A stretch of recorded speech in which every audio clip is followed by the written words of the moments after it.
Hey, Coach Kevin here, also known as Kevin Lawrence to some people. Today I'm going to give you the quickest overview of the Rockefeller Habits that I can and give you the key principles you need to understand to see the power and value in this methodology.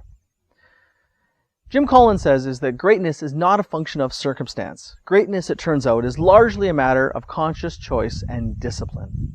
And really the whole idea behind the Rockefeller Habits, there's combinations of good work from Jim Collins and other great thought leaders, is that in order for a company to be its best and achieve what it has the potential to, it needs to make conscious choices about where it's going to grow to and where it wants to be when it grows up, tangible conscious choices. And then it needs disciplines to follow through to actually move towards that. Most people don't really make a clear enough conscious choice about what they want to do and definitely don't have the disciplines to follow up on it. And Rockefeller Habits provides a framework for both that helps you get the best out of your company and move things ahead. The main principle is 1% vision, 99% alignment, meaning in a lot of strategic planning methodologies, you will put all kinds of effort and days in putting this beautiful 50-page report together with all this beautiful language, and then it collects dust and nobody ever sees it again. So what we want to do in Rockefeller Habits is we spend some time figuring out the vision of where we want to go. It's important, but most of the time goes into aligning the people in the front lines who actually do the work and interact with customers and make things happen, and getting them engaged in what the plan is so we can go together as a unit and as a team, rather than executives having a great plan and everyone else just acting as if nothing changed. So the idea here, and this is a distinction that Vern Harnish came up with probably 4 or 5 years ago, is that there's this thing called strategic planning, and it turns out it's a really dangerous term. Because strategic planning really is two separate processes. There's strategic thinking, and then there's execution planning. And what you find with a lot of companies, they start out with some rich strategic thinking when they begin their business or when they expand their business. But after a while, they get so short-term focused that they end up just doing execution planning. And the truth is, their plans can become almost to the point where they're dangerous because they're not in contact with what's happening in the market or the trends that are changing in the world or what their customers are thinking. So they almost end up with an unintelligent plan because they haven't done enough strategic thought. Now, why don't we do enough strategic thought? Well, because it's hard. What's the payoff for strategic thought? 3 to 5 years in the future sometimes, or at least a couple months. It's not today. So we're so busy that we don't take the time to carve out and have enough strategic thought, and we end up with a execution plan, and we wonder why our company gets in trouble. The other ingredient is people resourcing and getting the right people on the bus, as Jim Collins says in his work. You got to get the right people in the right seats performing. And then finally, cash modeling. If you don't understand and keep an eye on cash in your business, you will end up in a world of hurt. Many of you have probably been there. We've got some great tools around cash. Actually, one great tool around cash that makes a huge impact on companies. And personally, I've seen a couple $100 million put back into businesses through using this tool, just in terms of managing cash. It's incredible.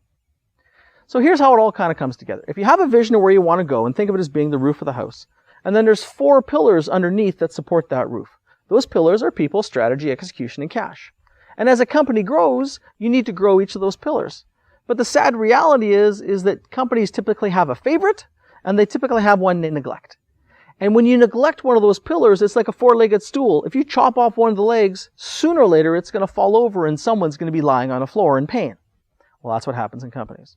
So in this methodology, what we need to do is to continue to nurture all 4 of those pillars so the pillars continue to improve and get stronger in unison. It's not going to be perfect, but so they're not too far out of sync and that we don't get some rude wake-up calls or ugly surprises. So all that thinking in theory is great. The question is, how do we do it? And in the work that I do with companies, the how part is where the value is, the theory is interesting.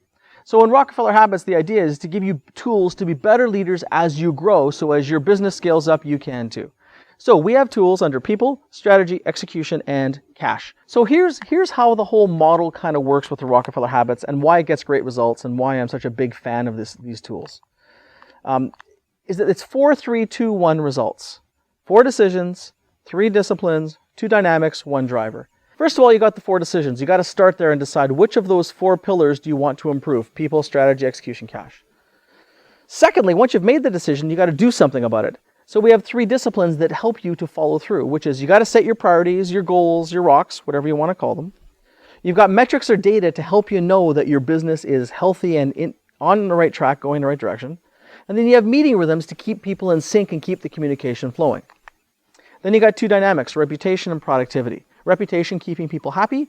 productivity, getting results, making money.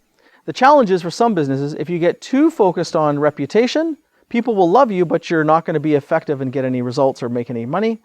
If you get too focused on just making money and being efficient, usually you hurt relationships with customers or suppliers or employees. So the challenge is, it's kind of like trying to keep it between the ditches. You got to balance these two dynamics constantly so you don't get your business in trouble. And finally, a driver. Someone from the outside who will work with the CEO and executive team to help them be their best. It can be a coach who will help guide you and hold you accountable. It could be a consultant who will come in and have domain expertise. Or it could be an educator, someone who will come along and provide you tools and insights to improve. So the one that I want to share with you is around the 4 decisions: people, strategy, execution, cash. And as you can see here, people drives happiness and accountability in the business. The right people in the right seats doing the right things. You know that when you work with a team of people that you enjoy working with, you seem to be on the same page, it's a lot more enjoyable and more productive. That's what this people pillar is about, is getting that dialed in. Strategy is about driving your revenues and margins in the future. And a good strategy will reflect in the margins that you generate in a business. And we've got things like brand promise, which is what do you promise to your customers that makes you unique and valuable in their eyes, such that they're willing to pay a premium ideally. BHAG, Jim Collins calls big, hairy, audacious goal, and an X factor, something that gives you a 10 to 30 time competitive advantage. Then on the execution pillar, it's about what generates you profit and frees up time for other higher priorities, annual plans, quarterly plans, and themes. And then cash, which is your oxygen, which is keeping your business growing and making sure as you grow, you don't become more burdened with cash problems or cash headaches, because it doesn't have to be that way. So people, strategy, execution, cash. So in summary, the Rockefeller Habits is about bringing you a set of tools in those 4 pillars to make it easy to optimize each of those pillars as you grow your business. The root of it is there's one document in the middle that pulls it all together, which is the 1-page strategic plan. 1 page that gives you an overview of your whole strategy from 10 to 25 years down the road, right down to what you're going to do in the next 90 days. So there you have it. That's the Rockefeller Habits. Have a great day.